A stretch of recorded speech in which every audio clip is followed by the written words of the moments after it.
Okay, so this was just the opening bell that you didn't hear of the seventh lecture now in our series. And we are finishing up our cycle on the Laplace transform and its analysis. This may even be the last lecture.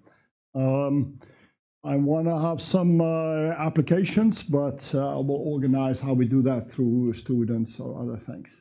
The title of this one is Hedging and Complex Conjugation on the Riemann sphere. So it has two concepts in here, the concept of complex conjugation and how it relates to hedging in economics. And then the other concept, which you recognize now, is that of the Riemann sphere. So you will remember, on the one hand, we started off with the real Laplace transform, just using a discounting. And we started on a Riemann sphere, but there was not much of a sphere. It was really a circle, right? Now, a sphere implies a two-dimensional figure, right? The sphere is different than a ball, right? A ball is three-dimensional figures, everything inside. The sphere is only the part outside, so it's a two-dimensional figure, and we think of it as embedded in 3 dimensions, right? So that's how we picture it. That's how we picture the own globe that we live on. We picture it in 3 dimensions. You don't have to do this, right? I doubt medieval man pictured it like that. He just kind of walking around, or an ant does, right? Maybe when they look at the stars, they know there must be a 3rd dimension where those stars are or something, but it's really not necessary. If you never look at the stars, if you live in Holland where it's always cloudy, you may just think that the Earth is flat, right? Since you have no mountains either, so that whole 3rd dimension doesn't really exist. So there are some major things that are going to come together, and the critical thing that brings this makes it come together is the notion of complex conjugacy, so that you have 2 poles that are conjugate. Of course, you have that one-dimensional systems, and they're all on these nice circles, and everything is nice. And here you got a pole, then you got another one-dimensional, you got another pole, and you can start counting poles. But it's only with second-order systems that you'll see that you get 2 poles that are inextricably linked together. You can't just split it out in 2 one-dimensional systems, okay? And we know this, right? So you've all done these inverse Laplace transforms where you can factor the Laplace transform and you can create these kind of one-dimensional things like 1 divided by s plus a and 2-dimensional things. And then the fun thing is that after you've dealt with 2-dimensional, it's all over. You don't have 3-dimensional, 4-dimensional. You just compose them of these other ones. And that's why the Riemann sphere turns out to be an important concept, because it all stops there, all right, in the 2-dimensional space. Now, here I wrote down a set of conjugate poles the way you would remember them, just as a mathematical expression, and usually you have something called the characteristic equation. You solve it, and you get this stuff. This is called the damping ratio. This is called the natural frequency, and these I use lambda for the poles, but I don't know. Sometimes they say p or z for a 0. I don't know. Yeah? So this you recognize, and you also recognize, if you have a second-order equation, that you have 2 solutions. There's no way about that, all right? But let me ask you this. What is that? And let's first go to the physical reason that you would have 2 solutions, that you have a second-order equation. What's the physical reason for that? Does anybody know? So you just think of mechanical systems or electrical system.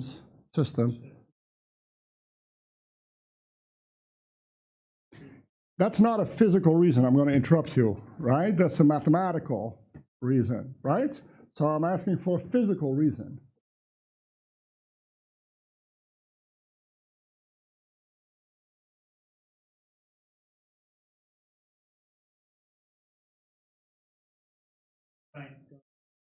One way forward.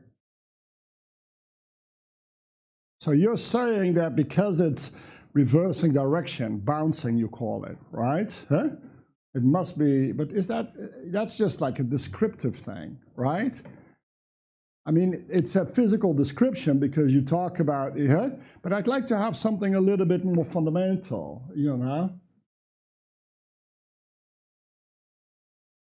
Anybody on the silver screen? I mean, when do they occur? When do they occur? What do you imagine? Give me a second order system. Pendulum. Like a pendulum, yeah. Yeah, a pendulum. There's one like this and one. Well, that's that's like a non-linear example, right? Huh? Give me an example of a linear second order system. Just a simple one. Huh? Mass spring. Yeah, mass spring system, right? What about a mass spring damper system? Yeah. What about two masses, a spring and a damper? No, it's third order, right? Huh? Oh, fourth, right? If you're not connected. Fourth, yeah, fourth, sorry. Fourth, thank you. Yeah, so Thank you.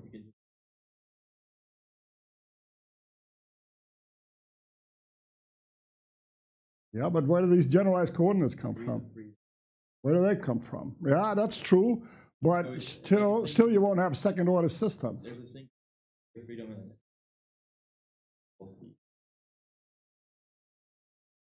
You're almost there. I would just say the number of energy storage elements. Okay? So you have a mass spring system, you got two energy storage elements. The mass stores kinetic energy, the spring stores right? Huh? Potential energy. What if you add a damper? Do you add an energy storage element? No. So the order doesn't go up. What if you add 5 million dampers, right? Nothing. What if you're just walking around with a damper? How many of the order system you have? Zero, right? What if you have a mass? What's the order of the system? Yeah, first, of course, because it's just cruising along. What if you add a damper? You get this exponential decay. The first order system, right? This is the comfortable one, the one divided by S plus A, right? Huh? So the order of the system is determined by the number of energy storage elements, all right?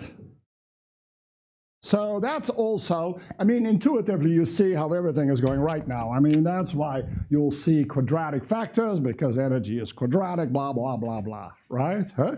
That's why we have two poles, because we'll take this Riemann sphere and we'll wrap it around itself all of a sudden, right? And everything comes out, okay? Right? Now, if you have two energy storage elements, then they are, I mean, you can have two separate ones, then you have two first order systems. But now they're interacting, okay? Right? So you fix that spring to that mass. So they're interacting. So it shouldn't come as a surprise that the poles of each first order system representing either the spring or the mass individually should have a relationship to each other, because the total energy will be conserved, right? Huh? And that relationship manifests itself in conjugacy, all right? Okay, that's the physical reason. Now, let's go back to economics. What's the analog to, now I ask you, what's the economic reason why you may have a second order system, right?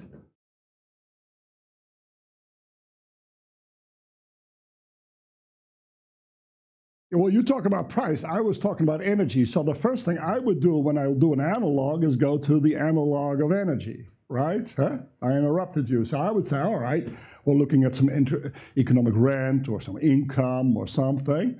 And there are two ways that I can earn this income, right, rather than dissipate it, right? One is to trade kinetic, right, through selling and buying. And the other one is by storing my surplus goods, that I can sell it later, right? We talked about all these elements and exactly what their analog is.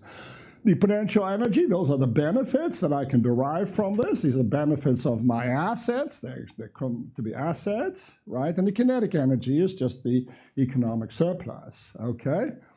And when I connect my assets to my buying and selling, my trading behavior, I'm going to get a second order economic system, and it's going to have two poles, and they are both going to be conjugate, right?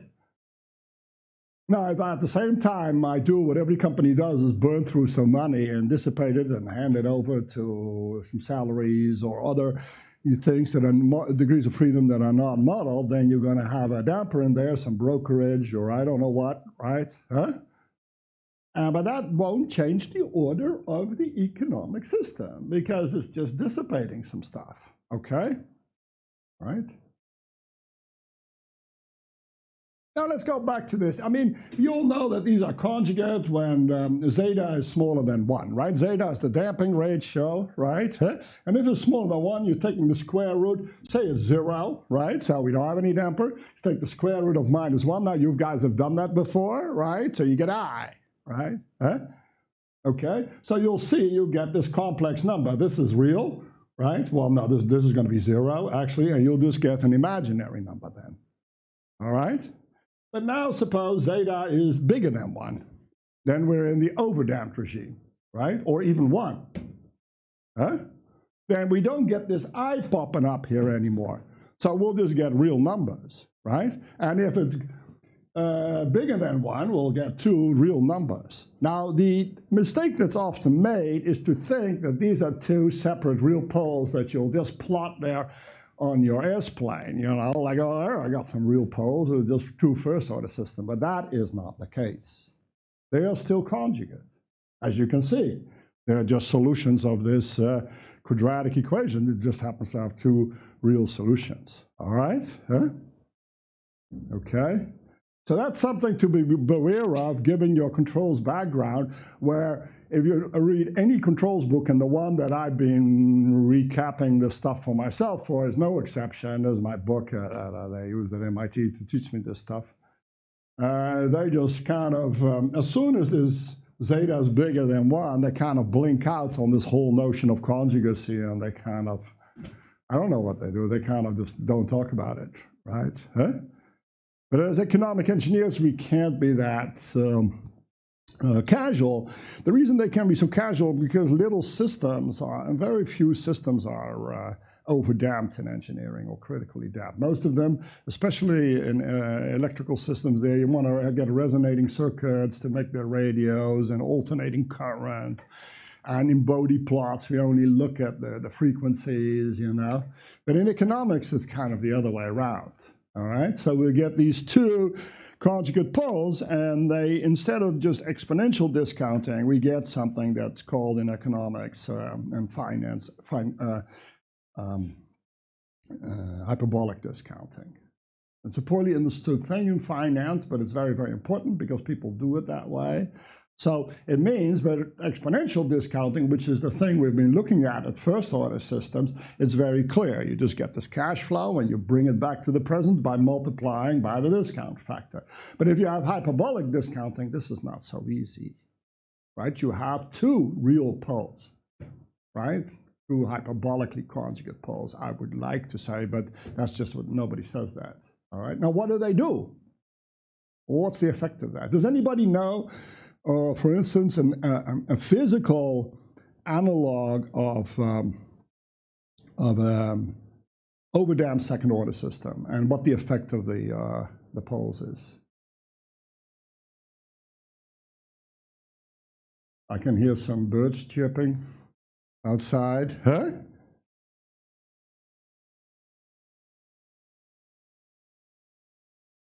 Which is overdamped, yes. No, but I mean something. The door, yeah. The door push, right? What? Critically. Critically damped, because that's the fastest way to go to equilibrium, right? Yeah, without the... Yeah, it's critically damped. So you just don't have any oscillations. So the thing goes, but an overdamped system, yeah, it goes like first kind of fast and then super slow, right? I think it does. It's just overshoot. no, you undershoots, right? It is asymptotically. It's asymptotically, it will reach it, but all of them asymptotically. You see, an underdamped system also asymptotically reaches it, but it does so by swinging around all the time. So you make a band, and that band is there, right? Okay. Only if it's completely underdamped, it's within like a cylinder, kind of like, you know, so it's just going boom, boom, boom, boom. But the convergence, there's no convergence, okay? You just know. But even the other one never really reaches it. No, none of them ever really reach it except in infinity. Infinity doesn't pose any problems for us since we're on the Riemann sphere. Well, it's just a point here, Chuck, that's where they went, right? Huh? So I don't want to focus too much on that, right? Huh? But just a physical example. And don't say, oh, I have a spring mass damper system that's overdamped, right? But there's something where people implemented this. Huh? Yeah, what part of cars? Yeah, shock breaker, yeah. They have this thing, and some cars, nowadays, they don't do it anymore, but I remember driving their car, and there was a little knob, and they had a sport position, a regular position and a sport position. So the regular position was like some nice damping, but the sport position, what would happen is you would feel all the little, you know, the little unevennesses in the road, like little things, right? But the big potholes you wouldn't feel, right? So why is this an overdamped system? How can you describe this behavior?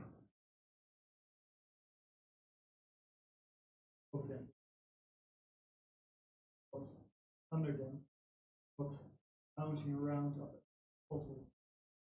Now, what I was aiming to as the overdampedness is the feeling of the little pebbles, but not the feeling of the big potholes. So there's a fast eigenvalue and a slow one. More like hyper. Yeah.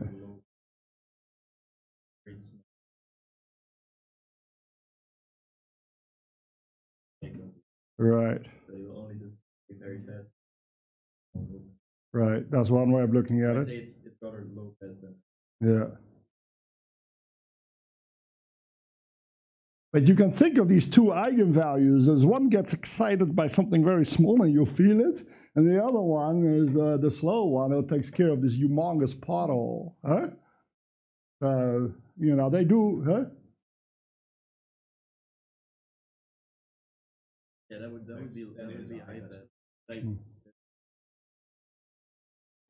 really, yeah. Oh, I know, but you know, there's different types of conjugacy. You can plot one, the left half plane, right half plane, blah blah blah blah. You know, so this is a good discussion, but it's not really germane to this idea that they hang together. So it's the same suspension, but just by changing this knob, you can change the location of the conjugacy. That's where I was going to. Now, they didn't like change the physics of this, right? Huh? They just put the poles a little bit differently, okay? And people tend to do this. So when you're hungry, I mean, I know apples have to be discounted, you know, nice and exponentially, but people like, you know, quickly now, and then 10 years or 11 years from now, that difference makes not much of, you know, I don't really care, huh? So they do these experiments, and because they thought that people were exponential discounters, and they certainly are not. Even monkeys are not, apparently, and parrots. Right? No human being is an exponential discounter. So they tend to, depending on your lifespan and your outlook, you tend to, anyway, look at the immediate presence much stronger than you do, you know, so you use two discount rates, and they are related. Okay, and in economics, this has been viewed, or in finance, has been viewed as a mistake. You know, this is wrong because they'll say somebody can arbitrage you away, right? Now that's kind of true, but kind of not true, because obviously somebody who is exponentially discounting, and those are people with institutions with extremely long time horizons and large capitalization, like banks or hedge funds, you know, and that's maybe also their role in economics. They will be critically damped. They will be, you know, they can borrow at a particular rate, so, you know, they can borrow indefinitely from the bank, and they can just keep that rate, and they can borrow at that exponential rate and try to loan to you when you're, you know, when you really need money, and then you can pay back when you got it, right? Huh? So rather than saying it's irrational, what you want to do is take the position that no, this is just trade. You know, this is just what you do. When you're damping and you're this, and your damping is really high, you've got a lot of consumption going on, you're losing, so then you got to be careful that you survive. So you start consuming more now, and then later on, you forget about it. We'll sort it out, okay? Huh? And it's just, instead of an arbitrage, I believe that these kind of strategies is just one of the foundations why capital markets are so important, because they bring the money to the people who need it from the people who are okay. They bring the money from the critical damped bank to the over-damped individual, all right? That's how I prefer to see it, but that's a very unique perspective. And it comes, of course, from our ability to look at this as truly a second-order system. And therefore, when you start listening to the final part on this series on Hamiltonian mechanics, must be the optimal solution, okay? So there's no discussion that this is wrong. This is the optimal conclusion. This minimizes the Lagrange and all this stuff, all right? So that's the setting I wanted to create, okay? Now, we're going to have two types. We have all these types of conjugacy, underdamped, critically damped, and overdamped, and it's a big mess. And what I want to do with this lecture is to put that all together on the Riemann sphere so you can switch from one to the other, and you have a systematic way of looking at it. And I want to then show how you can use some of that mathematics concerning with cosines and sines and where they come from to address notions like hedging. Again, this is just an idea I want to get across for those of you doing your thesis that there's something that you can do with this, okay? This is not just all fancy math. Okay, so with this long introduction, let's just go. And let's just go back to where we were. We were looking at this Laplace transform, and we're going to try to put it together. Okay, so what we did, we first let S be a real number. That real number I'm now going to call sigma, all right, rather than S. And then last two lectures before this one, we looked at this as an imaginary number, and I'm going to call this imaginary number I omega, all right? With omega a real number, of course. Okay, so if I look at now the value of this cash flow or other economic force that I have, this is now this complex number, and if you take an exponential to a power of a complex rate, you can now split it in two like this, right? So the sum here, right, becomes a product. That's not too difficult mathematically to see, right? And then you can say, well, really, what's going on here is I just have the Fourier transform. Well, it's all a little bit one-sided, but I don't want of this function here, right? This function, this is just a Fourier transform, okay?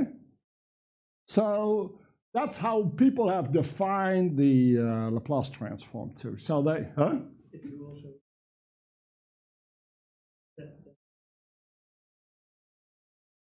exactly, right. That's right. That's right. No, that's right. Now then I have to, yeah. So Fourier transform, of course, goes to minus infinity. That's a detail, all right? You just get a bunch of stuff extra, So, but that's true. You say if you put the Heaviside step here, you can replace this by minus infinity, and then you got the true Fourier transform, okay? This is what mathematicians, so if you read a book on the mathematics of the Laplace transform, this is how they handle it, okay? This is how it's done. Because the Laplace transform really wasn't in engineering until, what is it, the 40s or something, or 30s maybe. I think it was the 30s. What they did is they had this Heaviside calculus, where this S thing, if you wrote S squared or S times Y, this was called Heaviside's D. And I wrote a D here. And Heaviside, he was like this brilliant engineer, but he had no formal education in mathematics. And he saw that all this differentiation, he didn't want to do that, right? This is just too complicated. He wanted to just write D of this Y. And he started solving problems doing this. And then instead of a second derivative, he does right d of y. Instead of an integral, he would just do t minus 1, right?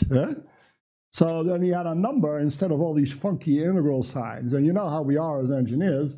You know, what is all this differential equation when I can just write down this algebraic equation and use some kind of nice formula, quadratic formula, to find the roots of this equation and I have a solution to, you know. So he saw that, and it's called the Heaviside calculus, and he got under an enormous amount of criticism from the mathematics community that says this is the biggest amount of junk that we've ever seen. Heaviside is an idiot, and he was also a culture. But so he published all of this in some kind of electronics magazine. But these guys were really happy with it, and they started putting on their circuits together, and they made, you know. And then some other guy, I think a German mathematician, I forgot his name, and he was a Nazi apparently, so they erased his name from the record. But he then figured out that you could use the Laplace transform and formalize this all. And then they did all the math, and then this, and then they teach you guys just the Laplace transform. But it's kind of a weird thing where it's just a chapter, and nobody really, and then you just use the Heaviside calculus, but you just said, okay, everything is rigorous now, you know. So you see the engineering tradition didn't change, some lip service was done. But let's look at this, now that's a little bit of history, but let's look at this now from a perspective of economics. What would this function f of t be economically, right? So you take this function and you knock it down, right, with this. So suppose this function is, here, this is f of t. Then you could consider knocking it down with this thing, so it just becomes a constant function, for instance. So that's kind of clear then what you're doing, because now you're then taking just a Fourier transform of a constant function, right? So it's easy. And you could also take something, I don't know, this, and you try to knock it down, and then you get this function, and then you can take the Fourier transform of that. Either case, what you end up seeing is that in order to find the poles, you first try to find out what its sigma value is by getting this kind of constant, and then finding the fluctuations in it, all right? So if you look at this thing, you'll see that it kind of goes down like that. So what you do is you just think to yourself that you want to like knock this, you knock this down a little bit to become that. So you take any function with a pole there, it's going to grow. So I knock it down, and then I can look at the cyclical behavior afterwards, right? So this business of splitting the Laplace transform, you could think of this as the kind of first detrending it, you know, and seeing if that you may be off a little bit, you've got the wrong sigma, you're not a pole, right? And then later finding out what the frequency cycle is in it. So you see, economists, we had a project with, what were they called? Ortec Finance. And they did the same thing. They first take the data, they first detrend it, and they do that quite separately with a regression analyst, and then afterwards they'll take a Fourier transform. Because the guy doing this, he was a pretty good guy, but he's a mathematician and economist, they don't really use his Laplace transform. So as economic, I'm not saying this is really wrong, but as economic engineers, the good thing about this Laplace transform is you just realize, you recognize these first order effects, you get those out, and then you just look at the stuff that's remaining in the cycle, and if there's nothing remaining in the cycle, well, then you just got a first order system, right? Okay? So these are these typical pictures, you all know this, right? I mean, you'll see that here you only have a real value, and this omega doesn't do anything, and things are just going up or down, And then here the regions of convergence, you can just all figure it out, you know? So that's where that picture comes from. So that's kind of the economic interpretation of this standard picture of the S-plane. So it allows you to kind of figure out what the cycle is and what the discounting is. And you separate that in this complex number, okay? Now, it all looks really easy, especially with your background. But something stunning happened here.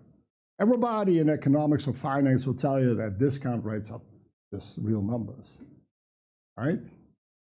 Now, if you go to somebody in finance and say, I have a discount rate, that's a complex number. I don't know what he'll do with it, right? I mean, I don't know what he'll imagine, right? He will find it kind of, I tried it on them, right? So what? Eh? How do you do that? Yeah, but that's the cycle. Oh, that's interesting, you know, but then they'll get all mixed up how that's possible, right? And then they'll just abandon the thought because it doesn't really fit in the, you just do it as two separate exercises. You do all the discounting, and then afterwards you do all the cyclical stuff, all right? The detrending and discounting, okay? And as an engineer, it's kind of weird because you come at from the other way. You first look at the frequency, and that's what you're used to with your Bode diagrams, and then you superimpose this kind of, modulate. We call it modulation, of course. You modulate the frequency, and then you get a nice radio signal, this amplitude modulation or whatever. So it seems very natural, okay? So it is a very powerful tool. And it combines two areas in finance and economics, that looking at the cycle and looking at the time value, all right? Okay? And of course, this number is going to be a complex number now, right? That contains both information. How much is in the time value of money? That's just, and how much is in the cyclical value? And intuitively, it's clear. Like if you're trying to make money on, say, the stock market, there is only really two ways. Either you buy and hold or you trade, right? So either you go for the modulation, right? This effect, or this one. This will be more buy and hold. This will be more sell and stay short, or you go for the cycle. And then you got to be careful that you buy and sell, right? But now you've got to see how much energy is on that cycle. If that thing has no energy, is not going up and down, you're not going to make any money, right? And you've got to see what the cycle actually is. What is the location of this pole? Where is the cycle? Am I a high-frequency trader? Am I a low-frequency trader?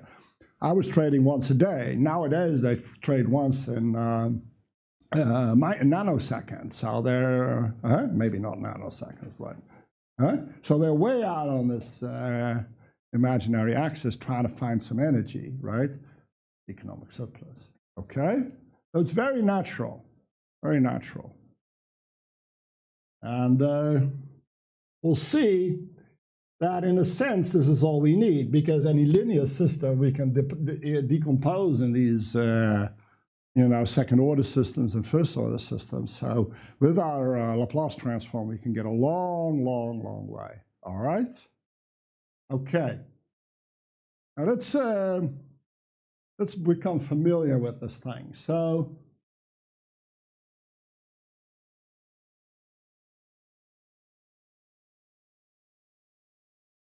what I want to do is look at a particular second order system. Now last week, the reason I took a little time is I forgot what I wanted to do. So, but then I remembered, fortunately, because I have some stuff on the slide.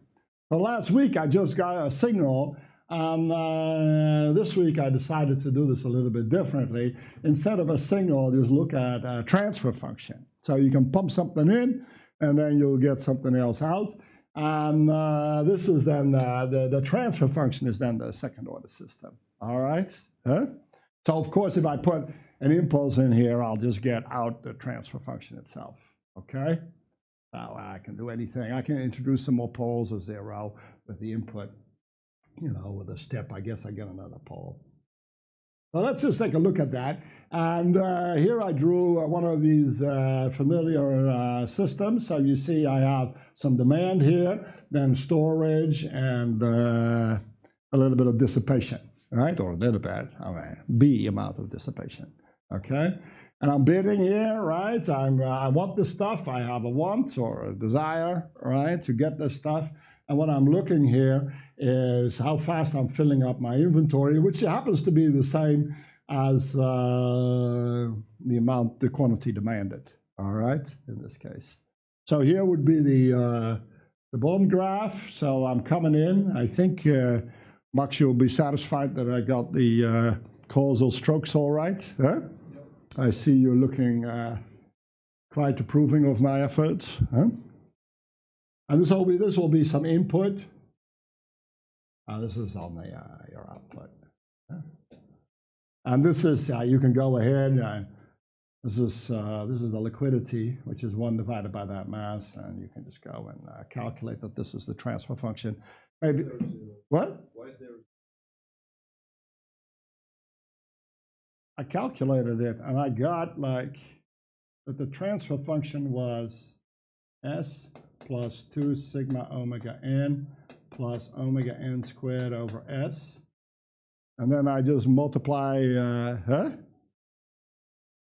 Mm-hmm.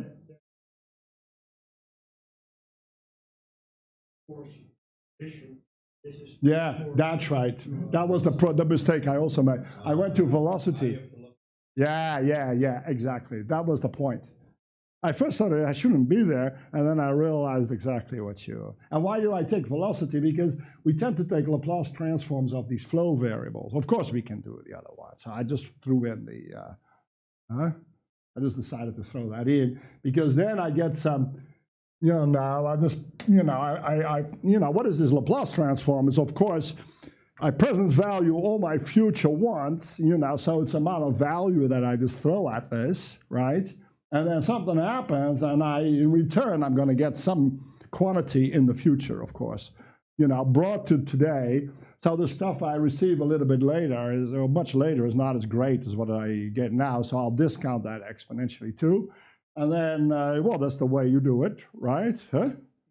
This is the way Joris does it with his housing. Huh? So it's basically Joris' housing market here with a transfer function. Huh? Basically, yeah. Oh, huh? So Joris is satisfied. Max Broekman is satisfied. So things are looking up. Huh?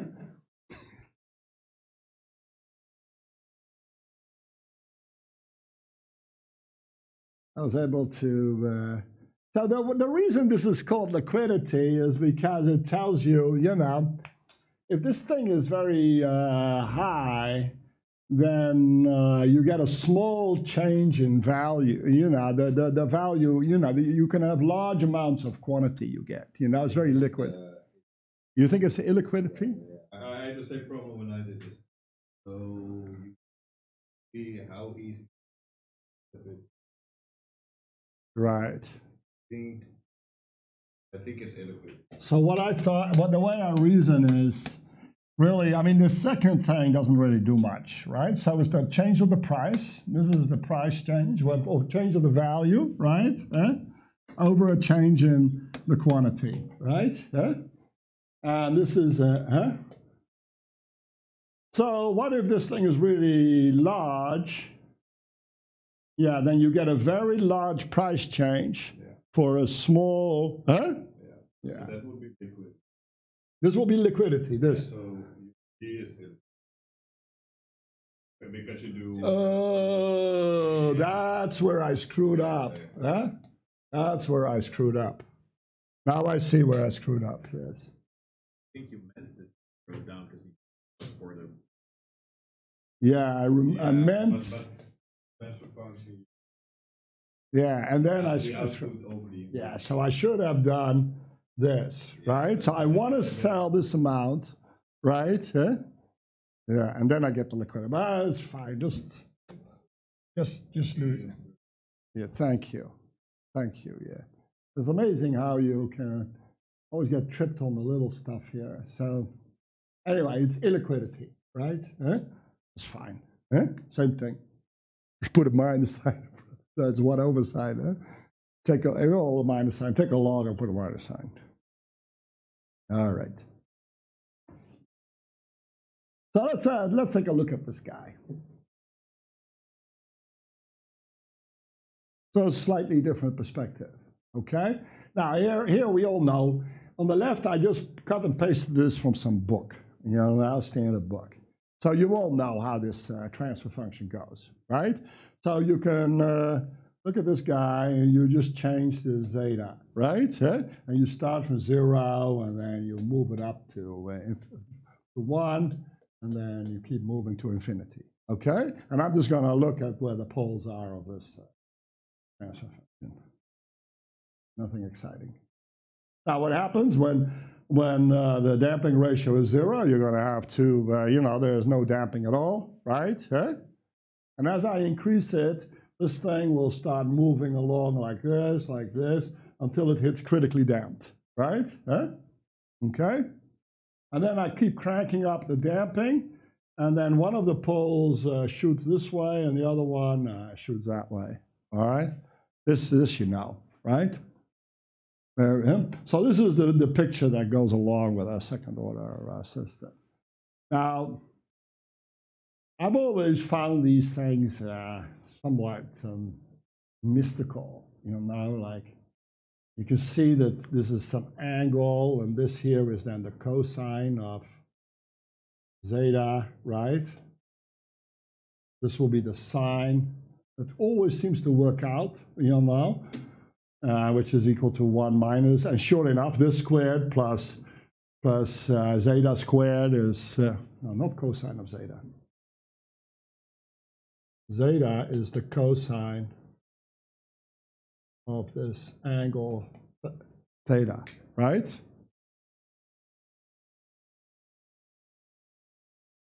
You guys see that? This is just the way they do it, right? So what happens is the radius here, this is the picture they have.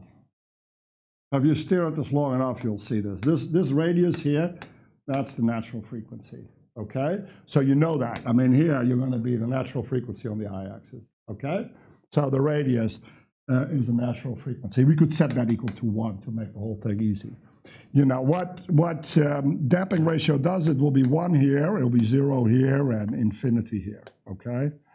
So what you realize after a little bit of staring, this one here, this will be 1 minus zeta squared, right? That is the sine of this angle theta, okay? Then this thing is going to be zeta, which is the cosine of theta. And you know that if you take the cosine, What's zeta? it's the cosine of this angle, huh? That's beta. No, because I said omega n equal to 1. Huh? Sorry? It was beta, but beta equals. Exactly. That's right. Yeah, so this should be omega n times that, but I just set it equal to 1 to make it, no, that's right. Of course it is beta. But anyway, so cosine squared will be sigma squared, and then we add this thing squared, so that's 1 minus sigma squared, and that's 1. And sure enough, you know that cosine squared plus sine squared theta is 1. So that's right. Huh? So when you get this in your class, and the guy is somewhat geometrically inclined, he will explain the damping ratio and the frequency and the damped natural frequency in this way. Have you seen this in your class or not? Huh? Yeah, this is how they do it, right? And then you see that the other one is indeed conjugate because it's the complex plane. So, boop, boop, huh? And this pole, and then how do they talk? Like I remember my teacher going like, and then they crash into each other, and this one goes left, and the other one goes right, right? Is that how they talk? Yeah. Picture. Yeah. Well, yeah. Which one goes to this way? Is that the top one or the bottom one? It's the top. Sure. I'm not sure, right? Huh? No, well, this one comes from the top, right? Huh? At the moment they meet, don't they? No. No, you have a repeated pole. Double pole. A double pole. Yeah, but is there at that moment still a top one and a bottom one? Yeah. They overlap. Sure. A pole is a pole. Look at the where they come from.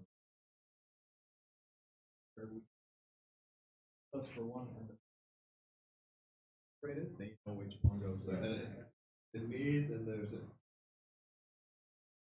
Right.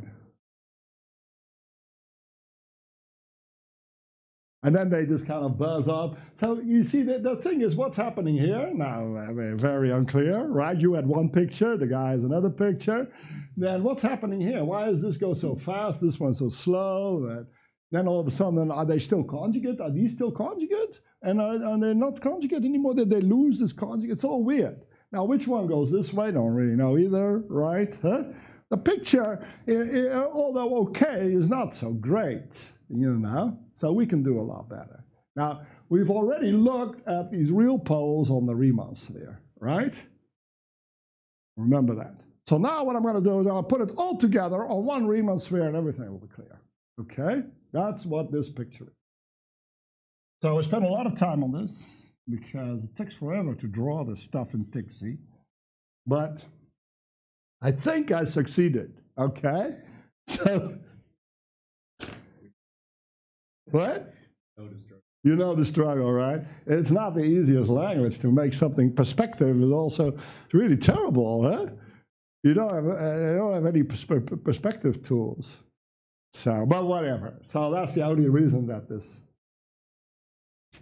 lecture is less than the other ones, because I took forever making this dumb picture. But I thought it was worth a while, because for me, this is one of my hobbies, to see these things and then just go, you know, I love it. So I wanted to communicate that to you. I'm not sure it's going to make you better economic engineers, but it's just something to, make you smile a little bit. So here's what I did. You remember that old Riemann sphere that we had? We repositioned it like that. Now here it is. That's just this guy, okay? And then we have a new kind of sphere. I can imagine this one like that, right?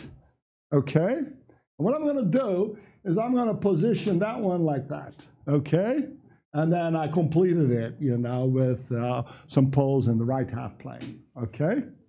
Right? So all these poles they have here, you know, plus sign, you know, plus, oh my God, everything is got a plus sign on the real part, okay? That's all. And then, so I have this circle here, and I have this other circle here, and then I just kind of roll this one like that, or that one like that, and I got a sphere, all right? So by spinning a circle along its axis, I get a sphere, right? By spinning a circle along another circle, I get a torus, or a donut. But this is different, right? So we spin this one along the real axis, or this one on, you can spin this one or this one along this axis, right? The polar axis, okay? So I get the sphere. Now what I want to do first is explain to you how I can get all these poles just on this one sphere, and the whole thing will kind of clean up, all right? So let's start first with those two poles we had over there. Well, that's easy. Here is one, right? That's this one. And here's the other one. So I've done them in blue. Okay?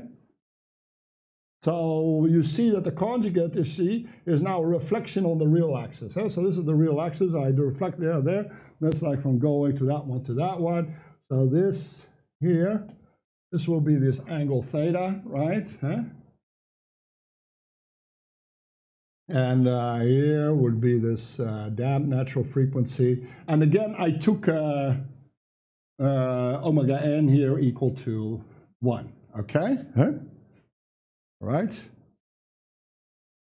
Omega n 1 for the radius, or is it the value of the axis? No. Omega n was the value of the radius here. Okay? Which is, and here the same thing.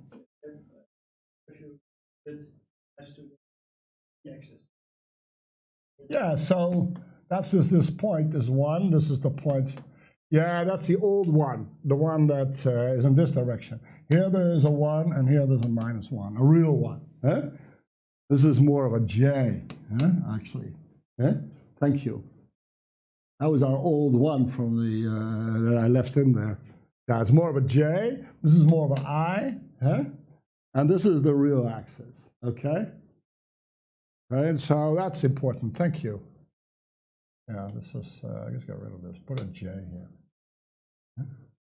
You can set J square equal to 1, right? If you really want, but don't worry about that yet. So now I see how I can get these two poles. I can just look at it from stereographic projection. So the pole is now here, and I'm just looking down. That's easy. Because at this point, the complex plane, which is the equatorial plane, and where the Riemann sphere are the same. You know, they cut through each other. So this is the easy part, right? But now the poles show up here. Now it's also easy. You just draw this one line, and and then you can see also what happens. What's happening is those two lines are just kind of moving together, right? But one of them is actually on the southern hemisphere, and the other is on the northern hemisphere. So what's going on, after navigating along the equator, this guy, and this arrow is from this thing, then he goes off to the North Pole, okay? Because that's where the pole at infinity is.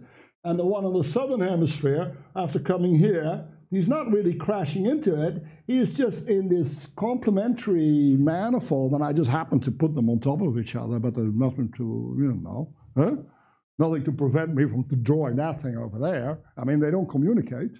That thing is just going down to zero, right?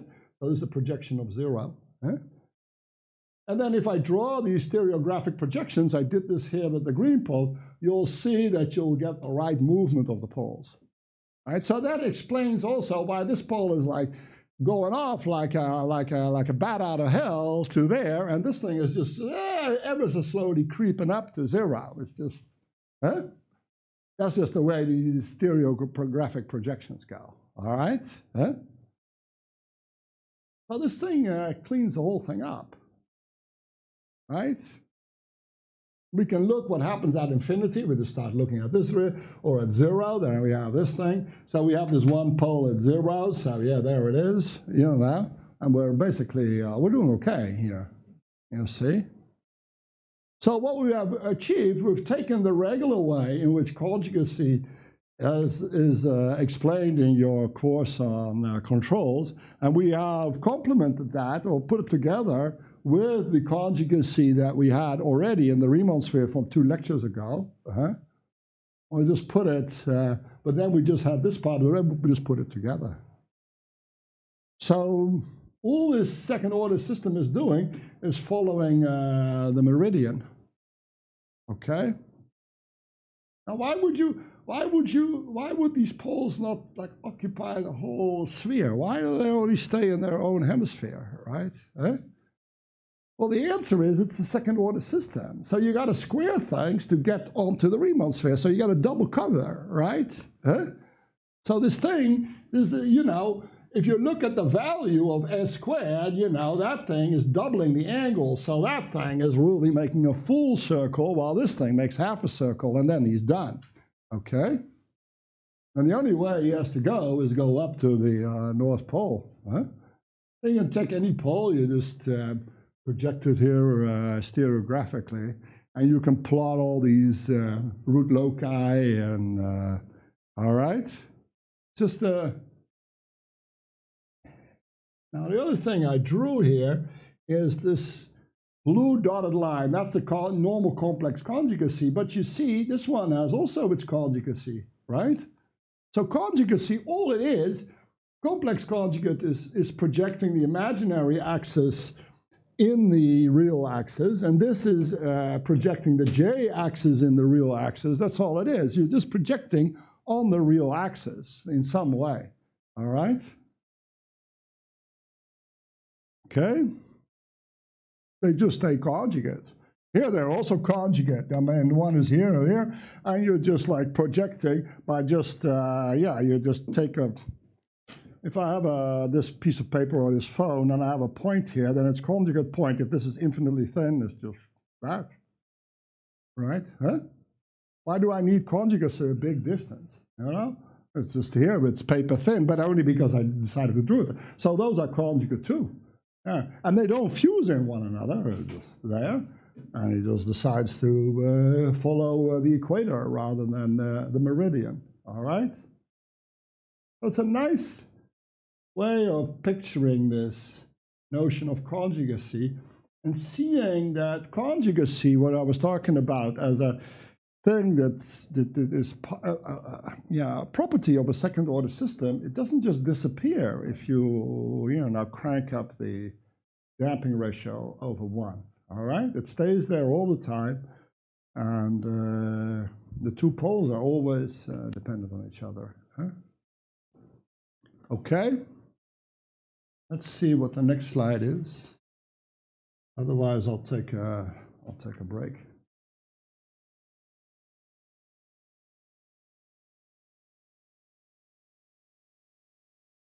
Yeah, let's take a break, and then we'll look at look at this behavior more in the time domain. All right? Huh? Okay. If everybody can hear me out there in cybersphere, then we can continue. This was the last slide you saw. We put everything together on this Riemann sphere. You're comfortable, little or uncomfortable, whatever you did, but something you knew. We've now put together with something we've been treating over the last couple of days on the Riemann sphere, and we made a true sphere. And if you just look at this root locus here, you can see there's really, well, obviously 3 kind of qualitatively different positions the root can be, either on the equator or on a meridian, right? So this is a meridian. If this is London, then this is the Greenwich meridian, and this is the equator, okay? By the way, the Riemann sphere is named after a guy called Riemann. He was, in my eyes, one of the most brilliant mathematicians that ever lived. I mean, his ideas are just a never-ending source of inspiration, even now. I mean, all kinds of problems associated with Riemann are just being studied. And the problem he wanted to solve was, what is the complex plane? And Gauss, he was a student of Gauss, I think, or he was at the same place where Gauss went to his doctoral lecture. And Gauss had done a lot of work. Gauss had seen that the complex plane is a direction and a distance. But Gauss didn't know what happened in infinity, And it was Riemann who saw that the way to solve this problem is to take the complex plane, which this is, and then leave only the equator undone, take the inner part and then push it out so that you're at the bottom of the Riemann sphere, and take the rest and roll it over to the top, right? And then connect it together, okay? He was the one that saw that. And why is that the case? Why is this the only natural way to do it? And the reason, of course, is in the work that Gauss did, was that what you really do in the complex plane, if you take a polar representation of a complex number, you give a direction, right? And a distance you travel along that direction. That's the way a complex number really shines, right? So you have the marginus and you have the phase angle, all right? And a space of directions, this is my phone, apologize. It's telling me I have a lecture now. That's stupid. No, but not really relevant. It takes time out of the lecture to tell it to shut up. Huh? So. Now, a space of directions, how does it look like, right? Now, if you just look at the plane and you have some directions, it's pretty clear. It's just a line, it's a slope. Right? Now, suppose you want to identify that as a space. How would you do that? Well, the way that you can do that is to draw a circle and just identify the point at which this ray kind of pierces through the circle, right? And then you have a point associated with every ray that's sticking out. So you have a light bulb in the middle and all these rays sticking out, and then you associate a point with that. So you draw a unit circle around it and you say, this point, that's a line. Every point is a line. So if you're then in 3 dimensions, every point becomes a line in 3 dimensions. So you got a space of points that represents lines, okay? And you can have all kinds of negative lines and conjugacy, and it becomes a geometric thing. Now, these spaces have names, and they're called RP1, real projective plane, and the complex projective plane. And what Riemann saw is that the plane, the complex plane, is really not a plane. It's what we call a projective plane. It's a set of directions that you have to deal with, okay? And that's why it's so fruitful to look at a sphere, because a sphere indexes the different directions, okay? There's a little bit of history and mathematics about it, okay? You have other complex, you have other Riemann surfaces, you have also these kind of these things, and all kinds of other. But for us, for the S domain, it's the Riemann sphere, which is the thing. I just like this kind of stuff. So not all of it is useful for your thesis, but it's, well, first I like it, and secondly, personally, I find it useful when you have these tools to know where they come from, what the struggle was, what problem was solved, because then you have a little deeper insight how you can solve your problems with tools that they developed to solve their problems. So all too often, the tools are just thrown in your lap and then go sort it out, okay? And that's why I think this is good, okay? So for those of you who want to get on with it, please be patient, because there is a reason to my madness. Now, this was all quite abstract, and you can see how it comes about.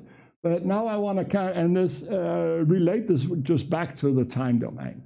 So let's go back to those three regimes we had. So depending on the value of the damping ratio, all right? And I made a couple of definitions here. So the good old discount rate, that's now beta. And then it's zeta times this omega in, okay? And, well, here it is, right? Zeta times omega in. And then the cycle is what we call the damped natural frequency, okay? So you take this same natural frequency and you have to multiply it by this, the sine of this angle. I mean, you can just recognize this as the sine of the angle, right? 1 minus the cosine squared. Seriously, right? Okay. So zeta is really the cosine of this. And then we'll have another frequency. This is more of a hyperbolic frequency or overdamped frequency. That's why I put the O there. I just flipped it around because when this thing is bigger than 1, this thing goes imaginary. And, you know, being engineers and economists, we only want to deal with real numbers. So we put the real numbers there, and later on we insert those imaginaries, okay? So we have these 3 cycles, you know, that are associated with whether we're going along on a meridian, whether we're on an equator, or on both. And what I did was I just put some economic names to this. I'm not telling you these are what it is, you know, now. You can have any type of application depending on what it is. But in general, when things are fluctuating, I think of what is called trade, a trader, you know. So you buy, you sell, you buy, you sell. You try to buy high and sell low, and then you keep repeating that. You need to have a cycle to do that, okay? Repetitively. You don't have a cycle, you can still take advantage of stuff, but you can only do it once, okay? If you want to do this all the time, buy, sell, buy, sell, buy, sell, that's what I would consider a true trader is, and really as a dealer, because he has his inventory and all of this. He will set this ratio here. So this is the damping ratio will tell you if it's smaller than 1 that you're not making too many expenses. If you make too many expenses, if you're consuming too much of your own stock, you're just going to like fall off this trading thing and you just become a consumer or an investor, okay? Okay.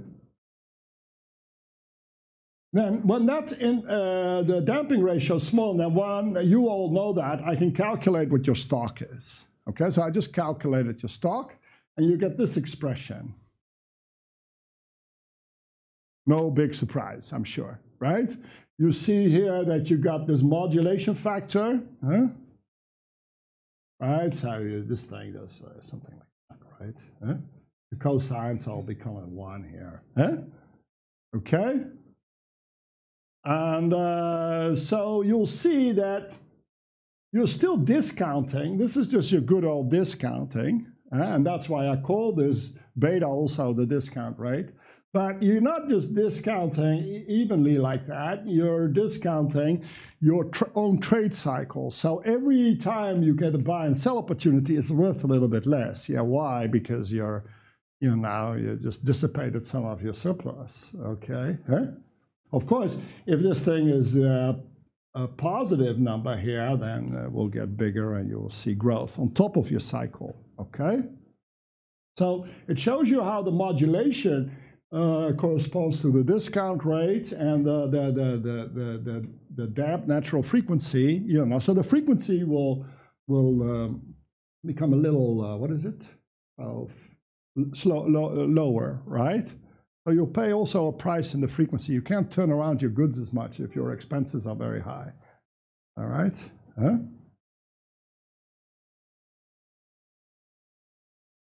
It all depends a little bit. This is your initial stock. And then you can have some initial demand and you sort it out. I even spent some time thinking about what all this means economically. We can do that, but I'm sure you guys can do that by yourself, Of course, if this is 0, you can, and you can also change this to a phase shift. I kind of like this, okay? This just tells you, without any funky numbers like A or B and alpha and whatever, what just goes in here, your initial stock, your initial demand, and then, okay? Now, what happens when zeta is 1? Well, then you really have only this. So the cosine goes away, right? This thing, this sine becomes, so this cosine becomes approximately 1. So that's what you see there. And the sine becomes approximately t. And this thing just kind of disappears. And this is the solution you get, okay? Actually, this becomes omega dt, and you cancel that against that, and then it disappears, okay? So the interesting thing here is you get something that looks like exponential discounting, but there's a small dependence on t that is still there, So actually, if you look at these plots, you'll see it's not an exponential. That will do this, right? We say it's exponential, but it really isn't. It's just taking off here, just in time, straight. Huh? So this guy, he's just like, at the beginning, he's not discounting much, and he's just cruising along at his old demand for a little bit, right? And he adds to that beta, which is the discount rate, times the stock that he has, because he can pull out of that, right? So he has a resource in his spring at which he pulls out at this rate beta, right, to consume, and then he just keeps going. And then later on, this thing will start hitting, and this total stock will be going down. This one is going up. You get my drift, right? Now here is the interesting thing, is like what happens when zeta is bigger than 1? Well, then we get something that I would say is more speculative in character. This is like an investor. He just kind of sits and everything is nicely going. He has some like effects in the beginning because he was doing that, so that keep going. But that quickly washes out and the whole thing becomes exponential, okay? Now this one, you'll see that this cosine, you see what happens is here, this thing becomes an imaginary number, and the cosine of an imaginary number is a cosine hyperbolic, okay? But we don't get scared by this. This is the stuff we were doing individually for when we were doing this regular discounting. And this is the stuff that kind of stuff that Emil has been teaching us about, how you can think of these things. You can think of this as a regular exponential discounting, but there are some deviations. So they're having to do with the hyperbolic cosine and the hyperbolic sine, okay? That's causing these weird figures, all right? So you get, again, a conjugacy that says that your behavior at one point is a little different than the behavior at one point. They say here, another point. So here it follows one exponential and there another one. Now, that will be like somebody who wants to speculate, okay? You know, I'll sell your future. You know, you can have this coin now and I'll buy it back later because now it's highly in demand. So somebody else is like discounting this like crazy. You're going like, well, I got enough money. I'll just keep that in my store.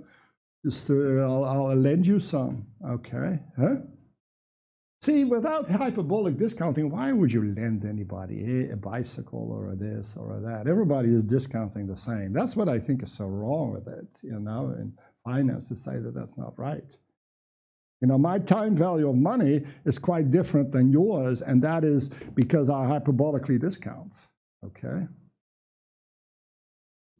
Anyway, the goal of this is not to go through hideous detail about how all these things come about, but just to make that connection between this simple figure here, this Riemann sphere where the poles are, and the actual behavior. And you see in the time domain, you see all this coming back, and some kind of suggestion of what type of different economic behavior would correspond to that and be quite natural, okay?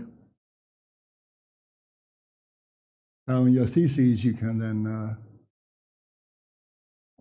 apply this to your own situation. All right, so these are different behavioral regimes. Then I wanted to talk about I have a little bit of extra time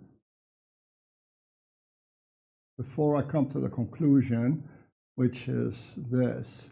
So I'm going to do it a little bit fast because I don't have that much time. But it's still something that I think is a fun thing to further look at. What are these poles and the nature of these poles, and how can we further use it? Okay. So the first thing I want to talk about is this just general concept of eigenvalues and eigenvectors, okay? So you know that. I just drew the PQ plane here, the face plane, but it could have been anything. This is a position, right? Now, there is some motion on this. That's your A matrix determines that. You can look at what happens, but if the A matrix determines that this thing is going along that line, you know, there's a change, then you hit an eigenvector, okay? And the amount that you have to multiply this position with this vector with to get how fast you're going, that's the eigenvalue, right? So here I assumed this lambda was positive, and I just said minus lambda. So x dot, which is the change in the price and the quantity as a vector, right? It's just lambda times where you are, okay? Now that's fine. And then you have all kinds of theorems that will tell you if you're here, you can find two eigenvalues and all of this, right? Now, so an eigenvalue is a direction in which once you run it, the thing will tend to keep going, okay? Now, what if you have a rotation? Which directions are invariant? None, right? Right? And so here is a rotation. I mean, I can take this direction. But if I'm rotating it, it's going to change this one. I'm never going to find one where it stays in the plane. And I'm never going to find an eigenvalue if I have a rotation, right? In this primitive sense. Would you guys agree? Would you agree with that? Yeah, I mean, that's the idea of an eigenvalue, right? If you look it up, you go to Eddie, 3 blue, 1 brown, they will say, well, you find this one direction and you do a shear and then he finds it. Very clever. But now I take a rotation. And what's the eigenvalue? There's 0. There are none. Right? There are no real eigenvalues. Right? Okay. So you know that this equation always has 2 solutions, but they could be complex or imaginary. Right? So now if you have a rotation, then the one thing what is invariant is I times x. Okay? See, so you can say the eigenvector is actually orthogonal to this thing. And that's what I will call an imaginary eigenvalue, right? Okay? And I still allow this to be a number. A little bit weird, but it's okay. Huh? You see? Now this is obviously, well, there's a rotation. So that's going to work. You know, sure enough, they all go orthogonal to the direction. So they all have a nice eigenvalue. Another way to view this, which is a little bit better, is the way that Hamilton did it, is he thought of this as the I-axis, right? Huh? And sort of the axis around which you rotate in a sort of third dimension, and that's what you do when you have a quaternion. And then you say, well, this is a wheel, and the only thing that's constant is the axis itself around which it turns, okay? But in the complex plane, you have to see that what is conjugate is the direction orthogonal to where you are, which is being preserved, okay? So you see, this is already a little bit this whole idea of complex eigenvalues is something you have to kind of get used to, okay? It's very easy to work with it, right? But, okay, so this is a complex eigenvalue. Now, and what you do, another thing you have to be careful. So how do you plot these things? You have another one here, and then you may have an eigen, all these different eigenvalues. So, but they're all in a different space, and the space is really the tangent space. This is the space of the changes in price and the changes in position. So the change in the price, that's the economic force, and the change in position, that's exactly the quantity demanded, right? Huh? So what you want to do is take this vector and just put it in a new space that is kind of attached here, right? And then you plot it. Okay? And now you view this space here as a complex plane or whatever plane. You know, now it doesn't really matter at this point. Okay? Now, if I've done that,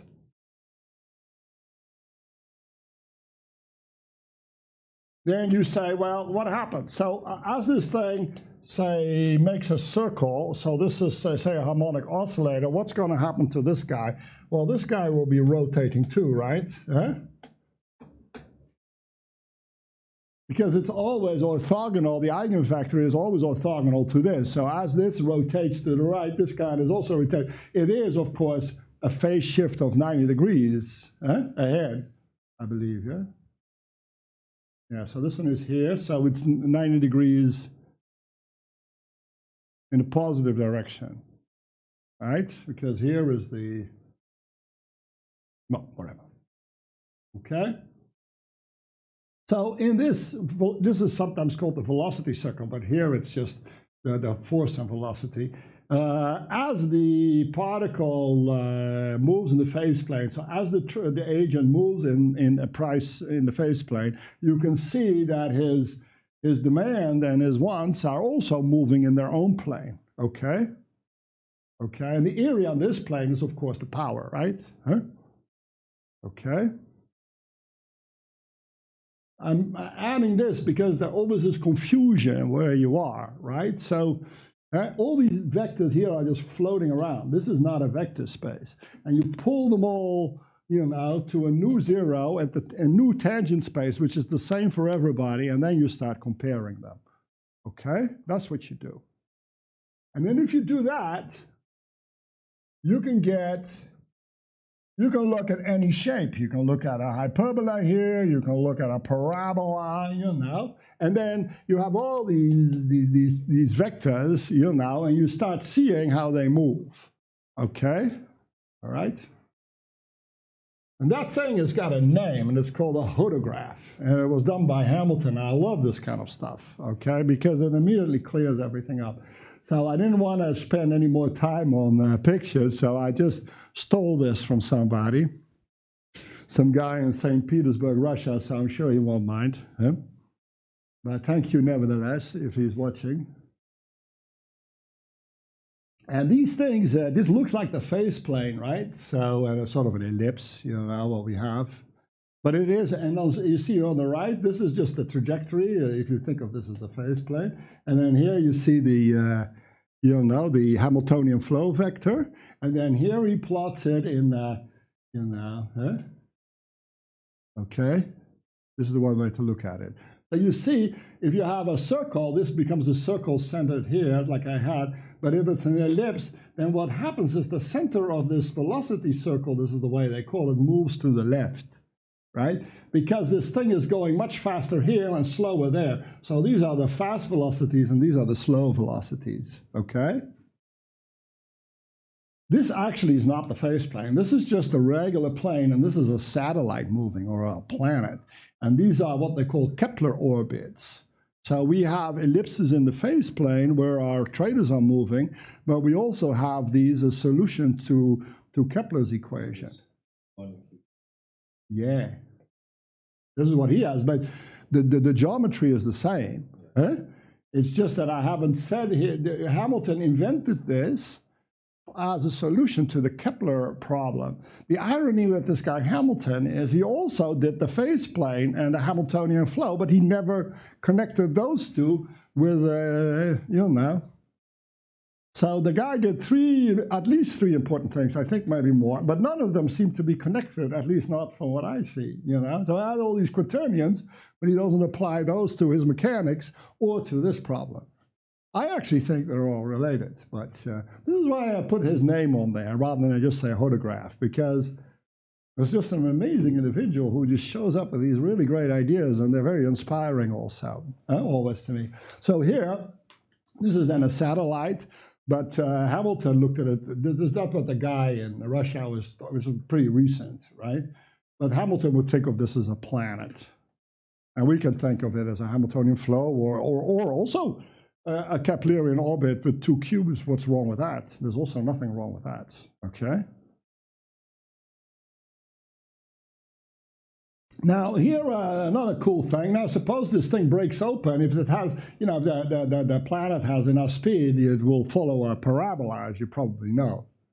So all that happens is that the velocity circle will move to the right, and all of a sudden the center of zero, will be now just tangent to the circle, okay? And then if you move it further to the right, you get a hyperbola. And then you'll see these are the fast velocities, you know, and these are the slow ones, but it can go slower than that. It doesn't attain all the velocities on the velocity circle. So, for instance, Kuhn wrote a really nice paper that he published with different movements in the phase plane for your damped harmonic oscillator, and they contain hyperbolas, ellipses, circles, maybe parabola under certain conditions. It's really nice. You can analyze these things with this tool here. I just love this kind of stuff, okay? And what it does here is, see this Fourier transform and this Laplace transform, all we're doing is shifting the circle over a little bit. I mean, that's what the Riemann shift sphere is, you know, just a bunch of circles that we're moving around.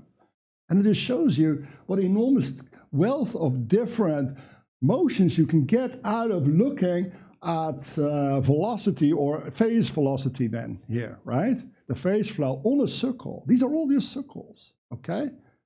We take the Laplace transform of a force or of a velocity, of a want or of a quantity demanded, not of, you know, not of the momentum or price itself. If you do that, even these weird figures, when you integrate it out, you know, when somebody else who does Lie groups may say, okay, integrate it out on the Lie group, it becomes this, but locally it all looks like a nice circle, okay? And, that's what makes it so powerful. So I couldn't stop myself from just including this, and it's all part of the kind of things that attract me to this, to engineering, I guess, where you see reality in different ways of looking at it, and you can just use it here and there, and how it's connected with the Laplace transform and the wrapping around the circle, etc. And how we can then also use it in economics. You know, the details I'll leave to you. These are, at this point, we're just talking nice ideas, right? But before I go on to my conclusion, I did want to do a little bit more with my eigenvalue. So here I have the same picture, but now what I did is I plotted another one that's going the other direction, right? Now, what could this be? For instance, you have two, there's something or sometimes called hedging, is that you take a portfolio and rather than throwing all your eggs in one basket, that you all have, all you're just a single point in the phase plane, you split it into one where the price is going up and the other going down as time goes by. You go short one and you go long the other, or you do some kind of trick, okay? So what you'll see is that your entire portfolio will be a composition of these two motions, okay? Now, if you do that, you'll see that if you add these things together, this positive will be caught out by that, canceled out by that negative, and the whole thing will collapse, and you'll just stay on this axis, okay? And the same will be true on your flow, your phase flow circle. This one, this want will cancel out with that want to give you, so the wants here cancel out to give you just your quantity demanded. And your wants will always be kind of neutral because you're short and long at the same time. This is what is called hedging, right? So you construct your portfolio so your internal price does not change, your reservation price. You're just always cool. If the market goes up, goes down, okay? And then what you'll see as a result is that your quantity demanded will just start moving like this, okay? At the same time, what you see is, again, the notion of conjugacy reappearing here. You hedge. How do you hedge out the price or the wants? Well, by looking at the complex conjugate if this were a complex plane, okay? So you'll do two types of discounting. You'll have one be discounting at this rate, the other one discounting at that rate. You add them together, you're going to get twice as much, right? Because you have to have half the portfolio. So I divide both by half, right? And then I get my quantity demanded, right? Pure real number, without any price effects. So that's, by the way, the definition of the cosine. One definition. The other is through a Taylor series expansion. This is one definition of a cosine. Okay? Usually brought really mystically, right? Like, why would this be that? Yeah, you can work it out. You use Euler's formula and all of that. All that's happening is that you're hedging out your wants or any price movement, okay? And then if you don't, you get a, you get a sign here, right? Telling you what's happening on the orthogonal coordinate, okay? Now, you can also hedge out your stock fluctuations, All right, easy, you just subtract the two, right? And then you'll get the definition of the sign. It will be I times the sign because it's going in the I direction. All right? Huh?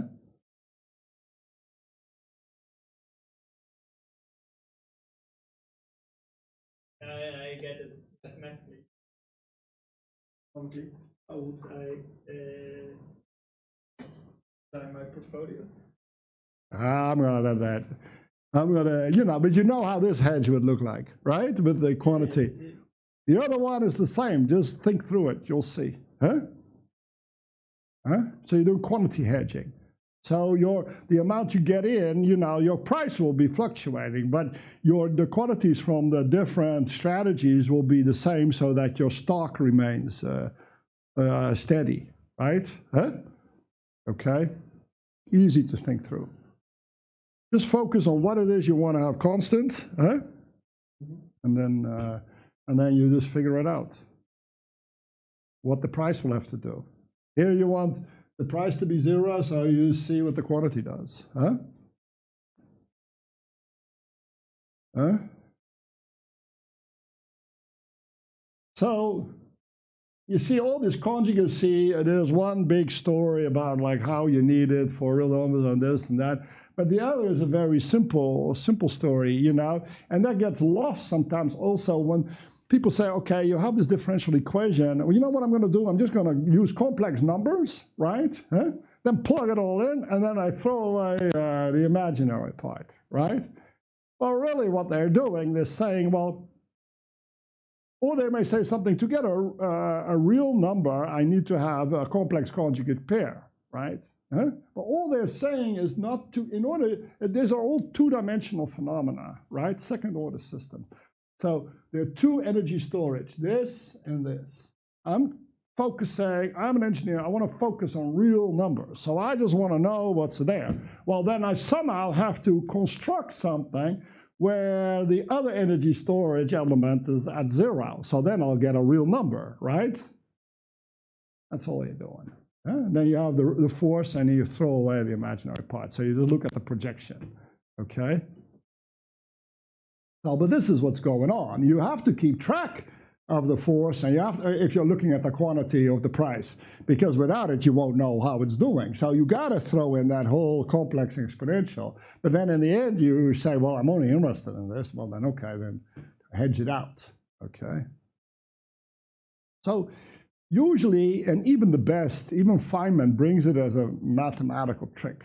I don't think it is. I think it just happens to be what you're trying to model and trying to look at, you know, and that's what it is. And there's nothing imaginary about an imaginary number. It just so happens that I put the ones on the imaginary axis, but I could have put it the other way around. Nobody cares as long as orthogonality is done with this I, you know. And even that doesn't matter. I can have non-orthogonality done with something else. It's just tools we use, okay? But just keep your head screwed all right and just keep focusing on what it is you're trying to do. And then all these complex numbers are just not so complex anymore. They're just simple ways that we can orient ourselves in the phase plane, and we know what direction is, and we know what distance is, and then it helps us along, okay? Well, another reason that I didn't want to go through the details of yours' question, which is a really good one, is that I kind of wanted to go through this just with, and then go to the conclusion that I don't want to miss out of this presentation, okay? So after all these excursions, all this fun stuff, let's just go back to the real world. And this I just copied and pasted, so there's nothing new here from, I believe it's 2 lectures ago. Remember when I was doing conjugacy and perpetuities, and they were here, and this was this old Riemann sphere. You had this thing, and we talked about it, right? And you can see how you can get the poles. You just solve this. You get some positive number. You can get a pole here, right? And if this is overdamped, you can get your 2 poles over here, and here they are, okay? All real, huh? Now, this is, of course, the problem after that. What about this system, right? Now, you guys know that this is the case. This is like a laugher, right? Huh? But now you know that the value is this. What are the poles?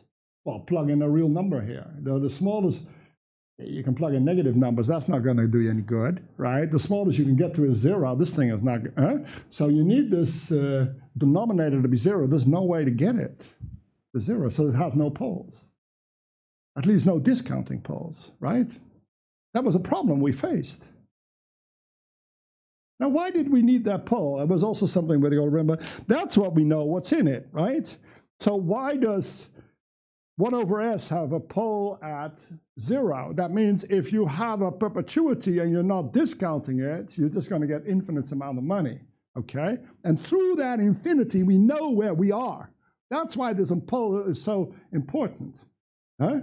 If you're discounting at some rate, or if you're growing at some factor g with your Gordon growth model, your pole is going to be at minus g, because at that point, that's when this thing will diverge, and you know what exponential content you have in there, okay? So the pole tells you what's in there, right? Because the match is good. You're either wrapping on the hyperbola or on the circle, and the match is good. When the match is good, that matching factor thing just blows up to infinity, right? And that's all the Laplace transform does, right? Huh? Now these poles are good, and you see there is no real pole, so we can't find a match, okay? That's what the Laplace transform is telling us. Now mathematically, it's pretty clear what this S has got to be, right? Okay, it's just got to be I omega, right? And then we got our match, all right? But I omega is not on the meridian. You got to put it, it's on the equator, right? Okay, so now I have here, this is the equator, it's not the meridian, and it's right here and right there, because you can also do minus I omega, okay? So now we got our pole. Now, do you need anything more than this? Can I make some crazy equation where you need the bigger complex numbers? No, I mean, I always get two poles, No. Well, I'm in business, okay? The Riemann sphere covers everything. Okay. I can always find a pole, and I know what frequency content is in this thing. And the sinusoid, of course, has a frequency content at I omega. Yeah, sure enough. I mean, just look at it, right? Huh? So you know that this is if this is the cycle, then you know that this is the cycle. Huh? All right. Now look at this guy. This is this damn thing that belongs to that thing. Huh? So you've got two poles. You can go solve this characteristic equation. You can call it whatever you like, eigenvalues, poles. But again, you'll find now you've got to have the real part of this thing is going to be there. So if you're fitting in real poles, you just have to fit this guy in. Huh? So, okay. And when you want to, then you go fit the frequency, you know, you get this down frequency, okay? Boom. Fill it in. Go ahead. You know, do your a squared plus square root whatever, right? You'll see this is the right thing. And in fact, that's the one I wrote down here. Now that's just what it is. You know, you just cruise around a little bit on the Riemann sphere, depending on where you are. You just find where they are, and once you see where they are, you know what your signal looks like, okay? Because that's the point where they diverge. And when you are confused about that, just think back to the good old perpetuity, right? And you're going to discount that. Now you're going to discount the number 1 with this thing, and this is just a real number. Well, you can discount, and you'll always get something nice, except when s is 0, right? And then you got it, all right? Now you're going to have this guy. You can discount all you like. We already did that. You're not going to find anything diverging, right? Huh? Okay. But if you discount this guy with e to the minus I omega t dt, you're just going to get 1. You're going to integrate 1. Boom. You got it. All right? So it's a bit of a journey, and understanding how to get there is just really nice.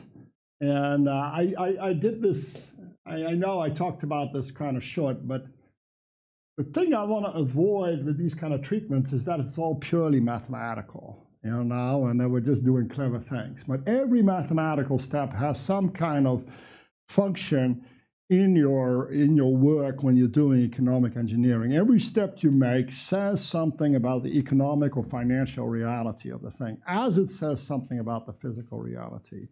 And the idea behind good mathematics is to see that, you know, to take these economic realities and then reflect that in the mathematics.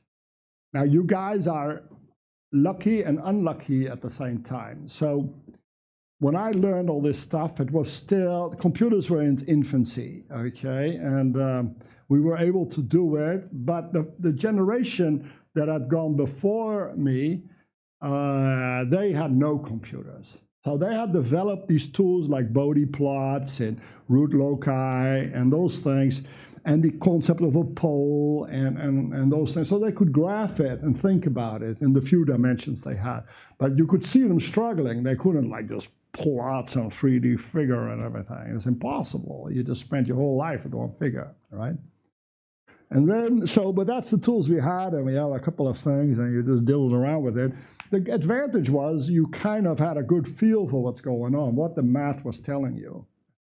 Then the computers came and something changed because it became so easy to put numbers in those computers. And those terminals, I remember when they came, all of a sudden we didn't have to have these punch cards, but you could just have this terminal and you could just put numbers in. I mean, you nearly fell down. You'd never seen such a thing. You thought the world was going to come to an end because this is so powerful. I mean, you couldn't even fathom what world would come after it. Of course we can now. I mean, it's just a bunch of people playing around with MATLAB, nothing special. But at that time, we just thought, look, this is a revolution. And controls changed. And instead of guys making plots and thinking, you just had, they called it modern control. I don't even know it's still called modern control because, and they started just multiplying lots of matrices, you know, and there was guys like Kalman who were kind of pioneers on this and switch it from the old complex analysis approach to matrix and vector algebra, linear algebra. So we all got courses in linear algebra and we started calculating what eigenvectors were. And then somewhere along the line, someone changed the word eigenvector to pole, and then we were doing controls again, you know, and then you just kind of realize they were the same, etc. And no, I don't want to say anything against it. This was a great boon, and they could do with the common filter all kinds of things that they couldn't have done before. But there was a price to be paid, and which was that you lost this kind of insight in what all these things were doing. And but that no matter, that was the only thing computers could do. And right now, I feel we're in a time where things are changing again. So I have a computer and I can just watch any movie there, or my son, I will teach him how to program some kind of animation, these moving figures. I mean, it's almost easier than multiplying matrices, you know. I mean, matrices, you get this whole output from MATLAB where you go, huh? This is just like fun, you know. So it's, and these graphic cards are just amazing, you know. Everything zips around and gets shaded, and you know, now I have some dynamics in it, and these gamers, they really changed everything. It was the gamers, I think. They took it the right direction, you know. Thanks to the gamers, you can all see me because we have this program, what is it called? VLC Studio, no, MPC Studio, what is it? OBS Studio, whatever. Huh? You know, so I feel there's, I'm doing a little bit of a speech now. There's controls there's another kind of revolution that I feel is coming, where we can start doing way more geometry and those things. Very complicated hyperbolic geometry, parabolic geometry, all can just plot it. You can place poles on the Riemann sphere with your finger in an app. You just go, oh, let's put it there, or let's put it there, you know. And you don't have to go to infinity with your finger, which it can't do anything, you know. And you can rotate the Riemann sphere, and you'll see all these Mobius transformations and Hamiltonian flows. And I guess part of my interest in teaching this type of thinking again is to inspire you to take that kind of thinking and push, you know, now push in that direction. Okay, so that's why you got a lot of hodographs and this kind of stuff. Okay. Now, the nitty-gritty of how you design, you apply this to economic engineering. What I'm going to do is I'm going to leave that to the students themselves. And we already have some nice theses. Xavier and Gilbert, who did some pioneering work with how to use Bode diagrams. And so yeah. So I don't know yet over next week whether I'm going to do more of it, but we'll see. But for the moment, I think we're in good shape with this subject. All right.